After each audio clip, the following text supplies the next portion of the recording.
오늘은 1월 14일 요한복음 4장 43절부터 54절입니다. 46절이에요. 예수께서 다시 갈릴리 가나에 이르시니 전에 물로 포도주를 만드신 곳이라.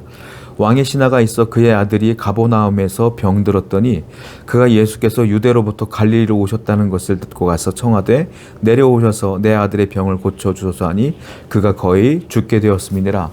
예수님께서 가나에 한 번 더 오셨어요. 가나가 어떤 곳입니까? 예수님께서 첫 번째 표적을 보이신 곳이죠. 물을 변화시켜서 포도주로 만든 곳. 거기가 가나잖아요. 그때에 예수님께서 다시 가나로 오신 거예요. 예수님께서 또 오셨다는 얘기를 듣고 사람들은 놀라워합니다. 그리고 기대합니다. 왜요? 물을 변화시켜 포도주로 만드신 곳이기 때문에 사람들은 예수님을 향하여 또 표적을 구해요. 그때에 때마침 왕의 신하의 아들이 병들어 죽게 되었는데 이 왕의 신하도 예수님께서 자기 아들을 고쳐주실 것을 기대하며 예수님께 부탁하는 장면을 보게 되죠. 모든 사람들이 예수님을 향하여 표적을 구합니다. 예수님은 이 사람들을 향하여 경계하셔요. 표적을 경계하셔요. 여러분, 표적과 기적은 뭘까요? 우리의 신앙, 우리의 믿음을 갖게 하는 첫 출발점은 될 수가 있어요. 기적은. 그렇잖아요? 여러분들의 삶에 예수님 때문에 기적을 체험하면 믿음을 가질 수 있는 통로가 되죠. 그런데 중요한 건 그 표적이 목적이 돼서는 안 된다는 거예요. 예수님이 그 말씀하시는 거예요. 우리 신앙의 목적은 표적이 아니에요. 표적은 신앙의 첫 출발점이 될 수는 있지만 목적이 될 수는 없다. 우리 신앙은 어떻게 해야 되느냐? 말씀을 붙들고 살아가야 된다. 예수님의 말씀을 듣고 성경 말씀을 듣고 따르는 순종의 삶, 그것이야말로 신앙의 참 진리가 아니냐, 본질이 아니냐 이거예요.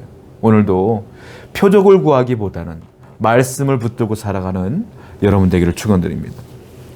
48절이에요. 예수께서 이르시되 너희는 표적과 기사를 보지 못하면 도무지 믿지 아니하리라. 똑같은 말씀을 하시는 거예요. 너희는 표적이 아니면 믿질 않는구나. 기적이 아니면 믿지를 않는구나. 믿음의 뿌리는 표적이 아니에요. 믿음의 뿌리는 말씀에 둬야 된다라는 거예요. 표적은 우리를 믿음으로 인도하는 통로일 뿐이다. 믿음의 뿌리는 바로 말씀이어야만 되고 신앙의 본질은 말씀과 더불어 우리가 예수님을 신뢰하는 신앙 고백, 그 두 가지가 신앙의 본질이 되어야 된다 이거예요. 신앙은요, 말씀과 내가 주님이 하나님의 아들입니다 라고 하는 신뢰를 갖고 믿음으로 고백하는 신앙 고백, 두 가지가 우리 신앙의 근본이 되어야 된다 이 얘기를 하고 계세요. 오늘도 이와 같이 주님을 신뢰하고 말씀을 신뢰하는 이 두 가지 길로 나아가는 여러분 되기를 축원드립니다. 49절이에요. 신하가 이르되 주여 내 아이가 죽기 전에 내려오셔서 예수께서 이르시되 가라 네 아들이 살아있다 하시니 그 사람이 예수께서 하신 말씀을 믿고 가더니. 왕의 신하가 예수님께 주여 제발 좀 오셔서 내 아들을 고쳐주세요 하고 했을 때 주님께서 뭐라고 말합니까? 야, 네 아들 낳았어. 그냥 가. 다 낳았어. 그런데 놀라운 일이 벌어져요. 내 아들이 죽어가고 있는데 무슨 말씀이세요? 직접 좀 오셔요 라고 말하지 않고 왕의 신하가요, 예수님의 말씀을 듣고 그냥 믿고 가더라. 낳은 걸 믿고 가요. 참 놀라운 믿음입니다. 이건 어떤 믿음일까요? 보지 않고 믿는 믿음이에요. 말씀만 믿는 믿음이에요. 표적이 없어도 괜찮아. 눈에 안 보여도 괜찮아. 주님이 말씀했으면 믿는 거예요. 주님이 원하시는 믿음을 이 왕의 신하가 갖고 있었다라는 거예요. 예수님을 의심하는 제자에게 뭐라고 말해요? 예수님께서 야, 네가 나를 보고야 믿냐?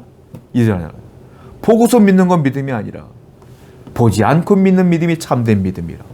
말씀을 믿고 따라갔던 이 왕의 신하, 이 신하대로 우리가 알고 있는 것처럼 이 아들이 고침받는 것을 보지 않습니까? 성도 여러분, 우리는 항상 말씀만 붙들고 살아가는 성도가 되어야 될 줄로 믿어요. 51절입니다. 내려가는 길에서 그 종들이 오다가 만나서 아이가 살아있다 하거늘 그 낫기 시작한 때를 물은즉 어제 7시에 열기가 떨어졌나이다 하는지라. 집에 가고 있는데 반대편에서 자신의 종들이 오는 거예요. 주인님, 지금 당신의 아들이 나았습니다. 일어났어요. 그래? 언제쯤부터 고침받았냐? 보니까요, 7시쯤부터, 어제 7시쯤부터 낫기 시작한 것 같아요. 근데 생각해보니까 그때가 예수님을 만났을 때고, 예수님께서 네 아들 낳았어 했을 때가 그때야. 얼마나 놀라운 체험을 하는 겁니까? 예수님을 분명히 믿게 되었고 확신 있게 되지 않았겠어요? 예수님의 말씀에는, 하나님 말씀에는요, 권능이 있어요. 능력이 있어요. 말씀을 했더니 그때부터 낫기 시작하는 거예요. 말씀엔 권능이 있습니다. 말씀에는 능력이 있습니다. 하나님 말씀은요, 우리 삶 전 분야에 걸쳐서 역사하셔요.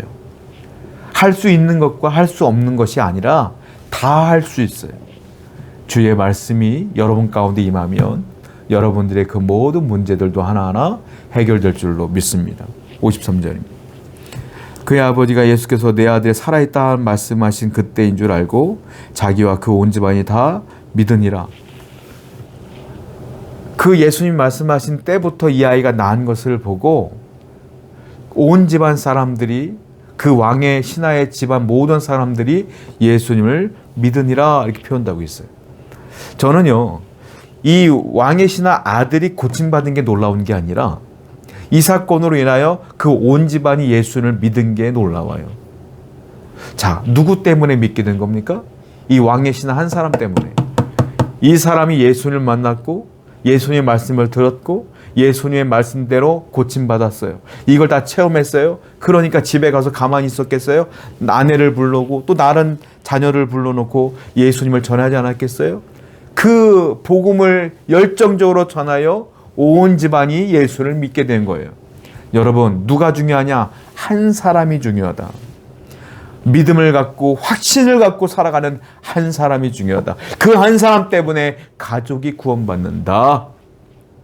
저는 여러분들이 이 왕의 신하와 같은 한 사람이 되길 원해요. 말씀을 충만히 경험한 한 사람이 되길 원해요.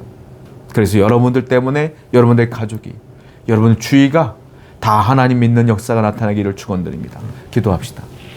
하나님, 표적을 구하지 아니하며 말씀을 붙들고 사랑하는 성도가 될 수 있도록 인도하여 주옵소서.